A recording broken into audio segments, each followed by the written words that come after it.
Okay, we are in the middle of the Maimon Ois Beis. We now start to explain the metaphor of food, and we talked about why carbonas are referred to as food. Now, the purpose of food, of course, is to give the life force impact on the body. If a person eats, they dismiss the negative, and they utilize it to bring them energy, both for survival and also for functionality. And the same is true in general in our relationship with Hashem, that there are aspects of godliness that are considered like the eyes and the ears, but that which sustains us, like within the stomach through the digestive system, is the metaphor for the carbonis. And again, we dismiss the negative, that's the waste, and the positive nourishes the heart, and the heart is the seat of the godliness that is within it. And now we can understand the idea of the carbonis, which is that we elevate the food, which could be representative of just our animalistic impulse. I see it, I want it, I attack it. And the spiritual, to draw it down as is achieved through the נסכים. Because again, we have this dual dynamic. We have the actual animal, which is elevated, the Oila offering, and then we have the נסכים, which are brought down.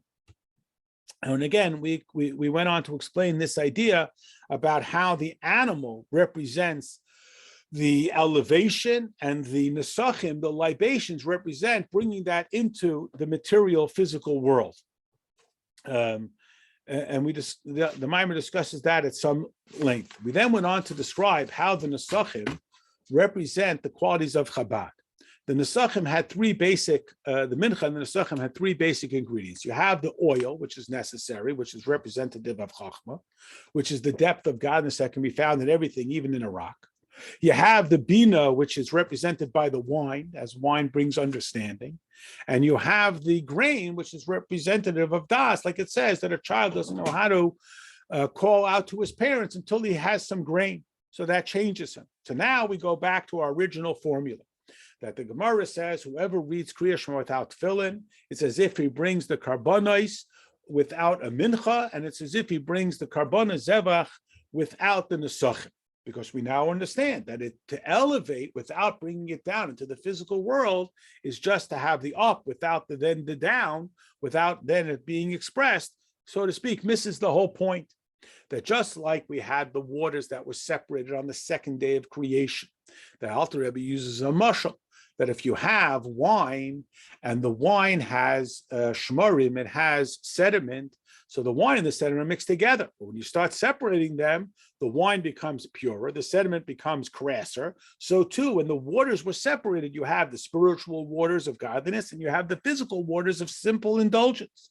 And our objective is that we have to raise up the carbonis in order to bring it down through the נסכים to the lower levels.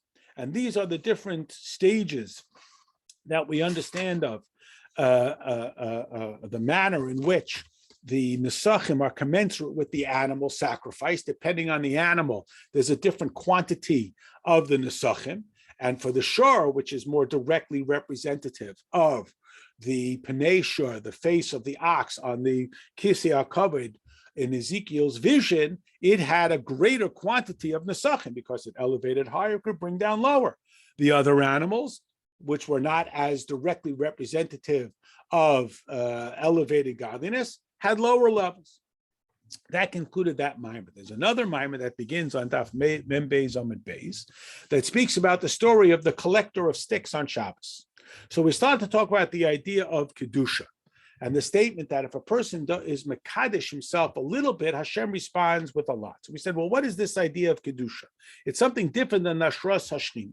So the Alter Rebbe quotes a Gemara that seems to remedy an apparent contradiction. On the one hand, the pasuk says, "V'yasafta diganecha," you will collect your grain. On the other hand, it says, "Amdu sarim v'ro," others will shepherd your sheep. So which one is it? Do you have to do it yourself or do others? So the Gemara says, well, when you do the will of Hashem, others will do your material work. And when you don't do the will of Hashem, you'll have to do your own physical work. This prompted the mimer to ask the question, hold on. This pasuk that says, V'yasafta diganecha, which is the model that you will have to collect your grain because you are not serving Hashem to the degree that others will do your work. comes right after the pasuk that says that you are serving him with all your soul, all your might. So how can that be a situation that warrants you having to do your own collection? That suggests that you are doing God's will. So then we went on to explain that, as we'll note in the first paragraph of the Shema, it says,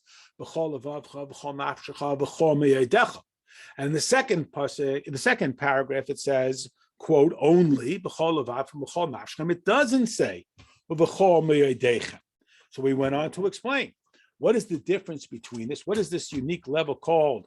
This is a level of love that is beyond anything we can measure. So when we talk about that we love Hashem because we love life and Hashem is the source of life, but that's going to be measured. As much as I love my life, I love Hashem. But that's a mamali kol almin. It's a commensurate level. When we talk about b'chol me'yodeichem, it means that there is no restraint, there is no limit, there is no context or contour to my love. It's absolute, it's total. And that's the level that's missing that, quote, results in my having to collect my own grain. And this went on to describe in some greater detail about how our gashmius impulses can prevent a boundless love for Hashem, which brought us back to the specific sin of the collector of wood, that wood represents Eitz Chaim and Eitz Hadas, and that on Shabbos we have the opportunity to bring the two together. That is, that the eitz, the tree, should be aware of its source, a total bittul.